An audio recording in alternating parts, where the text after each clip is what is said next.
Hello friends, welcome to my YouTube channel. हमारे इस YouTube channel में आप सबका बहुत बहुत स्वागत है। और आज मैं आप लोगों के लिए एक बहुत ही भयानक, खूंखार और डरावनी स्टोरी लेकर के आई हूँ। ये स्टोरी राज और प्रिया नाम के लड़के की है। इस स्टोरी में राज पर एक आत्मा ने बहुत ही बुरी तरीके से अटैक किया था और वो उसे अपने साथ ले जाने के लिए आई थी। लेकिन एक दूसरी आत्मा भी थी जिसने राज को उस खौफनाक आत्मा से बचा करके अपने साथ ले जा करके उसे सुरक्षित किया। तो चलिए जानते हैं कि कहानी क्या है। कौन थी वो जिसने उसे बचाया और वो कौन थी जो उसे अपने साथ ले जाने के लिए आई थी, उसकी जान की प्यासी थी। ये कहानी एक सच्ची घटना है और इसे मेरी दादी जी ने सुनाया था और आज इसे मैं आप लोगों के साथ शेयर करती हूँ। ये कहानी राज और प्रिया की है। राज और प्रिया एक दूसरे से बहुत ज़्यादा प्यार करते थे और एक ही गांव में रहते थे। और राज और प्रिया ने अपनी पूरी पढ़ाई भी एक साथ पूरी की थी और उन दोनों में बहुत ज़्यादा प्यार हो चुका था। वो एक दूसरे के बिना नहीं रह सकते थे। लेकिन इसकी जानकारी उनके घर वालों को हो जाती है। राज और प्रिया दोनों अलग अलग कास्ट के थे। राज ब्राह्मण था और प्रिया राजपूत। तो प्रिया के घर वालों ने उससे कहा कि तुम्हारी शादी राज के साथ नहीं हो सकती है। वो एक छोटे जाति का है और हम लोग राजपूत हैं। तुम्हारी शादी उससे कभी नहीं हो सकती है। ये दोस्ती तक ही सीमित रहना चाहिए। और इधर राज के घर वालों ने भी उसे समझा दिया था कि हम समाज के खिलाफ नहीं जाएंगे। तुम्हारी शादी उससे नहीं हो सकती, उसे भूल जाओ। राज और प्रिया एक दूसरे से मिलते हैं। उन्होंने अपनी सारी बातें एक दूसरे से शेयर की और वो बहुत ज़्यादा डर भी जाते हैं कि अब हमें अलग होना पड़ेगा। लेकिन वो एक दूसरे से ये भी वादा करते हैं कि अगर हम एक साथ जी नहीं सकते हैं तो हम कभी शादी ही नहीं करेंगे, हम ऐसे ही रह जाएंगे।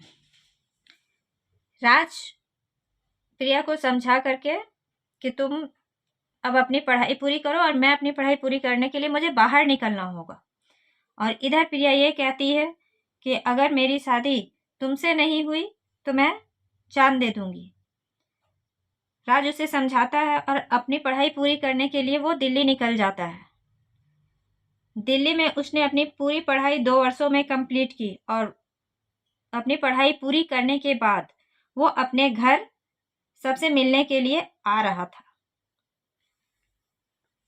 जैसे ही वो अपने गांव पहुंचता है ट्रेन से, रात हो चुकी थी।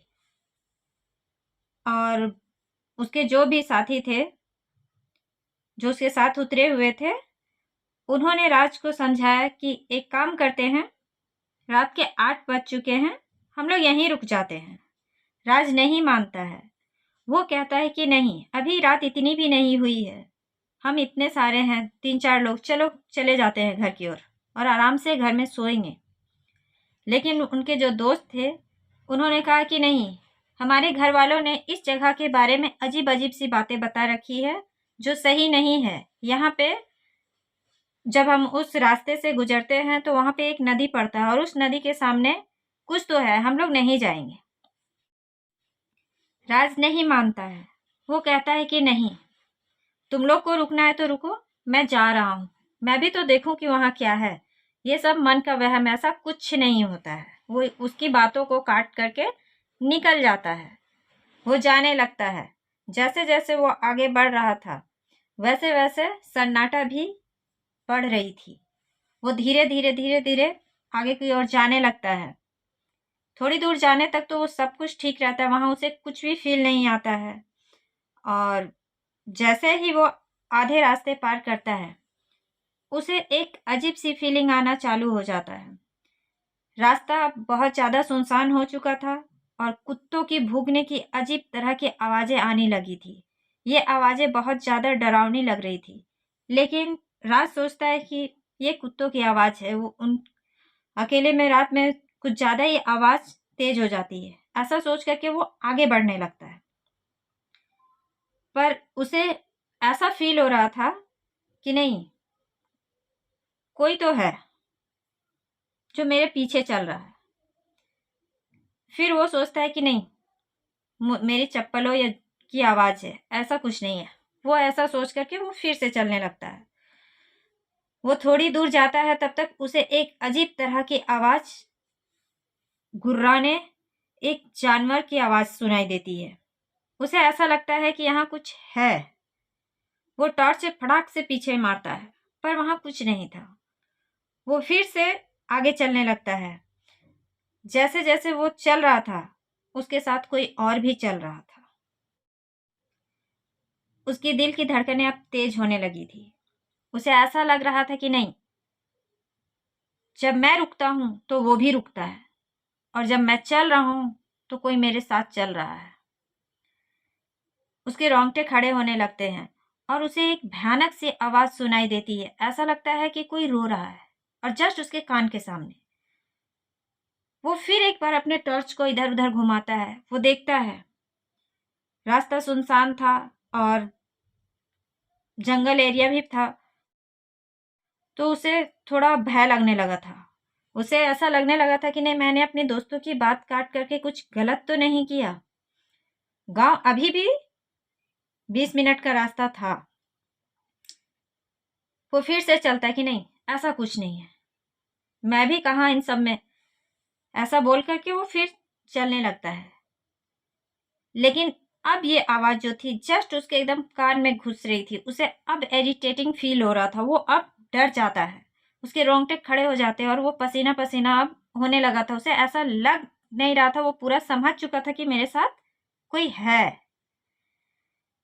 उसने 1 सेकेंड के लिए रुकी और अपने टॉर्च को पीछे की ओर मारा और देखा कोई नहीं है। और जैसे ही इधर मुड़ा, वहां एक औरत खड़ी थी। उसके बाल बिखरे हुए थे, उसका फेस दिख नहीं रहा था। वो अजीब तरह की साड़ी पहनी हुई थी। ये सब देखने के बाद राज सोचता है कि ये कौन है, और ये रोने की आवाज अब बंद हो चुकी थी। वो उस औरत से पूछता है कि आप कौन हो। वो कुछ नहीं कहती है। फिर वो कहता है, उसे ऐसा लगता है कि हो सकता है घर में झगड़ा हुआ हो और ये इधर आ गई हो।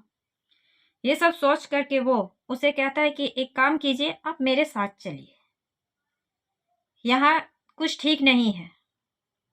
और वो ये नहीं जान रहा था कि यही है वो जो कुछ ठीक नहीं है। वो ये तो देख रहा था कि ये एक अजीब सी औरत है, लेकिन वो इस चीज को फील नहीं कर पा रहा था कि ये कौन है, और मैं एक अनजान औरत को क्यों ऐसा बोल रहा हूं, जबकि इसका फेस भी सही से दिख नहीं रहा है। राज के दिलो दिमाग पर एक अजीब सी कसमकस चल रही थी। वो कुछ समझ नहीं पा रहा था। सिर्फ इतना सोच रहा था कि मुझे एक साथी मिला और मैं इसे अपने साथ लेकर के चलता हूं।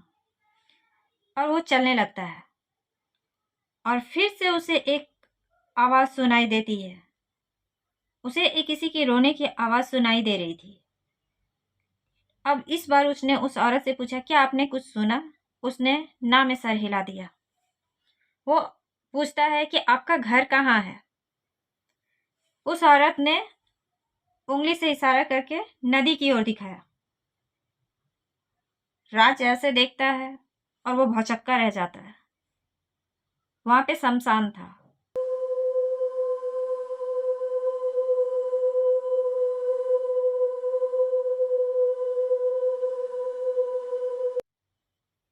वो पूछता है कि आप ठीक तो हो ना? आप सही बोल रहे हो कि आपका घर वो है, वहां पे है? वहां तो किसी का घर ही नहीं है। वो हाँ में सर हिलाती है, और जैसे ही वो हाँ में सर हिलाती है और वो राज को अपना फेस, राज उसका फेस देखने ही वाला होता है कि प्रिया आ जाती है। इधर प्रिया बोलती, उसके कंधे पे हाथ रखती है, राज। जैसे ही राज ऐसे देखता है, वो औरत दौड़ती हुई जाती है और नदी में छलांग लगा देती है। और राज भी ऐसे दौड़ता है कि मैं उसे बचा लूं। प्रिया ने उसका हाथ पकड़ लिया और कहा, तुम कहाँ जा रहे हो? राज कहता है, तुमने देखा नहीं, उस औरत ने सुसाइड करने के लिए नदी में छलांग लगा दी। प्रिया कहती है, पागल हो क्या? वो औरत नहीं थी, वो तुम्हें लेने के लिए आई थी। वो एक पिशाचिनी थी। ये सुनने के बाद राज के रोंगटे खड़े हो जाते, वो भौचक्का प्रिया को देखता रह जाता है। कहता है ये क्या, तुम पागल हो क्या, आज के ज़माने में ये सब। कहती है मैं पागल नहीं हूँ, चलो दिखा देती हूँ। वो साथ में जाते हैं, पर वहाँ कुछ ऐसा था नहीं। वो जिस जगह पे कूदी थी वहाँ पे कुछ भी नहीं था। ये देख करके राज पसीना पसीना हो जाता है। अब वो पूरा डरने लगा था, वो कांपने लगा था। प्रिया उसे संभालती है, कहती है राज मैं हूं ना, चलो घर छोड़ देती हूँ। राज कहता है तुम इतनी रात को यहाँ क्यों आई। वो कहती कि मैं अक्सर तुमसे मिलने यहाँ पे आया करती थी, तो आज भी मैं चली आई, और बहुत दिन हो गए थे तुम्हें देखे।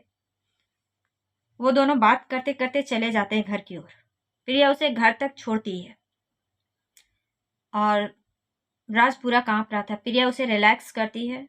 राज घर चला जाता है। उसकी माँ दरवाज़ा खोलती है और राज बिना कुछ खाए पिए सो जाता है। माँ मुझे सोने दो।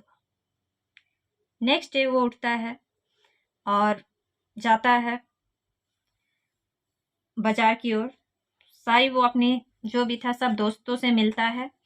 उसके बाद वो भूल जाता है कि उसके साथ रात में क्या हुआ था, और इधर उसने प्रिया से कहा था कि हम कल मिलते हैं। क्या करके राज जो है वो नेक्स्ट रात फिर वो प्रिया से मिलने के लिए जाता है। प्रिया आती है, बैठती है, उन दोनों में बहुत सारी बातें होती है। प्रिया पूछती है क्या तुमने अब तक क्या सोचा है आगे का। राज कहता है मैंने कुछ नहीं सोचा, मेरी जॉब हो गई और मैं शादी नहीं करूँगा जैसा मैंने वादा किया है। तो प्रिया उसे समझाती है कि नहीं, तुम्हें एक साथी की ज़रूरत है, तुम शादी कर लो। राज कहता है कि तुमने भी तो अब तक शादी नहीं की, मैं भी नहीं करूँगा। प्रिया कहती है, उसे समझाती है, और फिर वो दोनों घर चले जाते हैं। घर जाने के बाद राज सुबह में उठता है और वो ये डिसाइड कर लेता है कि नहीं अब बहुत हो गया, मैं प्रिया के पापा को बुलाऊंगा और अपने पापा को, उन दोनों के सामने मैं बैठ के बात करूंगा। और उसने ऐसा ही किया। वो प्रिया के पापा को बुलावा भेजते हैं लड़के के साथ किसी, और वो आते हैं, वो अपने घर में उन्हें बैठाते हैं। और अब वो बिना कुछ बताए सीधे ये कहता है कि अंकल मैं और प्रिया शादी करना चाहते हैं, और मैं इस जाति प्रथा को नहीं मानता और मैं प्रिया से शादी करूंगा। आप लोगों को पता भी है अगर प्रिया नहीं होती तो आज मैं इस घर में मौजूद नहीं होता। उसके पापा मम्मी और प्रिया के पापा उसका मुंह देखते हैं, क्या बोल रहा है। वो कहता है रात में जिस तरह से प्रिया ने मुझे एक पिशाचिनी से बचाया कि आज तो आपका बेटा गया ही था, वो तो मुझे मार ही देती। वो तो पूरा अपना विकराल रूप लेकर के पहुंच चुकी थी मुझे मारने, और मैंने भी एक मिस्टेक की थी कि मैंने उसे अपने साथ चला लिया था। ये सब सुनने के बाद प्रिया के पापा कहते हैं क्या आर यू श्योर, क्या वो प्रिया ही थी। वो कहता हाँ हाँ अंकल, मुझे प्रिया ने ही बचाया है और उसने ही मुझे सुरक्षित घर तक छोड़ा, और आज भी मैं उससे मिला हूँ, और अब मैं उससे चुपके चुपके मिलना नहीं चाहता। ये सब सुनने के बाद प्रिया के पापा जोर जोर से रोने लगते हैं। राज पूछता है कि क्या बात है, आप रो क्यों रहे हो। प्रिया की मम्मी भी राज की ओर अजीब नज़रों से देख रही थी, और प्रिया के पापा कहते हैं कि तुम्हें ये पता नहीं है कि प्रिया को मरे हुए 6 महीने हो चुके हैं। ये सुनने के बाद राज के पैरों तले की जमीन खिसक जाती है, और आप फील करो कि उस समय का एक्सपीरियंस क्या होगा, उस समय की फीलिंग क्या होगी। राज को विश्वास ही नहीं होता है, वो समझ ही नहीं पाता है कि ऐसा कैसे हो सकता है। प्रिया ने मुझे हाथ पकड़ा, वो मुझे घर तक लाई, उसने मुझे उस औरत से बचाया, उसने मरकर भी अपना वादा निभाया और उसे वो सुरक्षित रखी, और उसने ये कहा था कि जब तक मैं रहूंगी तब तक तुम्हें कोई कुछ नहीं कर सकता। और फिर जाकर के राज उसके घर जाता है, प्रिया के घर। उसे विश्वास नहीं था, वो कहता नहीं। वो उसके घर पहुंच जाता है, कहता आप लोग झूठ बोल रहे हो ताकि मैं प्रिया का साथ छोड़ दूं। घर जाने के बाद वो देखता है कि उसके तस्वीर पे माला चढ़ी हुई थी, और आस पड़ोस के लोगों से जब वो पूछता है तो उसे सच्चाई पता चलती है कि हाँ, प्रिया 6 महीने पहले ही मर चुकी है। उसे लड़के वालों ने देखने आया था और उसने अपने छत पर से कूद करके सुसाइड कर ली। ये जानने के बाद वो बहुत एक तरीके से सुसाइड कर ली। तो गाइस, ऐसा होता है, इंसान जिसे प्यार करता है उसे बचाने के लिए कुछ भी कर सकता है। वो मरकर भी उसका साथ निभाती है। तो आपको ये स्टोरी कैसा लगा, प्लीज़ कमेंट करके बताएं और thanks for watching this story.